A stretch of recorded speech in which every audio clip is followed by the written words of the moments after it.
15 minutes of expenditure into the land of discomfort. See what that does for your mind, for your body on the other side. We are back with another reflection on the Daily Vedantic. Firing off some Upanishadic wisdom left and right over here in the back house. And today's reflection is something that I've been thinking about for the last 2 or 3 days, journaling on it this morning.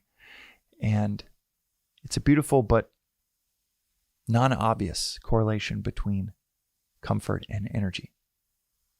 Or should I say, discomfort and energy. Right action and wrong action, as listeners might know. Within Vedanta, right action is defined as that which generates energy within us. Not a short spurt for 4 hours and then you feel terrible for 2 days, but generates long-term energy. Generates more than it takes. Wrong action is described as that which dissipates energy. So what is the relationship between comfort and energy? It actually is paradoxically tied to the more discomfort we can comfortably enter, the more energy it generates within us. I'm not saying lay down on a bed of nails or light your hand on fire for discomfort's sake. But, and it's this concept of titiksha that is related here, a cultivation of a pleasure in discomfort in the service for others. So that big work task that you've been putting off, that you think through procrastinating, you're preserving energy. Try leaning into it. That hard conversation at work, at home, with that friend. Speaking to them honestly when you know it might sting a little bit.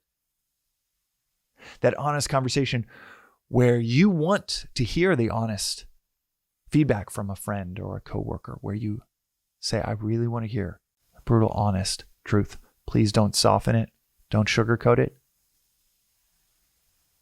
A day of discomfort, of hearing that, might save me months, might save me years of not knowing it. Please tell me, please. And I understand if it might take you a few minutes to even gather the words, but don't feel like you need to polish them. Just say it brutally and honestly. If you can ask that and mean that,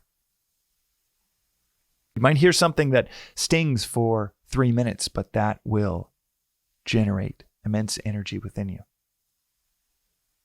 To hear what would have conventionally been uncomfortable to hear. To voluntarily put the body under duress, to push yourself to the gym. That amount of discomfort is proportionally met with the reward of energy. The opposite is also true, leaning into just comfort. That's why comfort has nothing to do with right action. It has nothing to do with right action in this philosophy. It has nothing to do with right action in the universe we live in. Leaning into comfort, choosing comfort.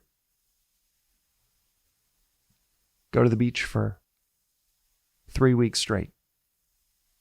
Sip on pina coladas for 3 weeks straight with your toes in the sand. See how much energy that generates within you. For most of us, 3 days of doing that, 3 weeks of doing that, 6 weeks turn us insane.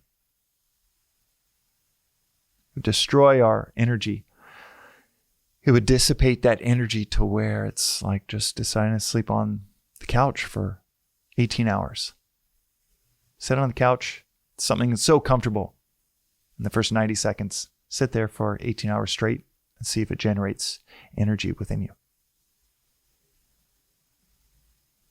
Today's reflection is on that paradoxical but time-tested relationship between discomfort in the service of others, in the service of yourself. Titiksha, the pleasure in the discomfort and service for others. dive headlong into that discomfort. And this philosophy says you will be met with a beautiful reward of energy that can only be found in right action. An explosion of energy. Have that conversation you've been putting off for weeks, days, months. Go on that 2-mile run. 15 minutes of expenditure into the land of discomfort. See what that does for your mind, for your body on the other side. That's today's reflection on the Daily Vedantic. We'll see you next time.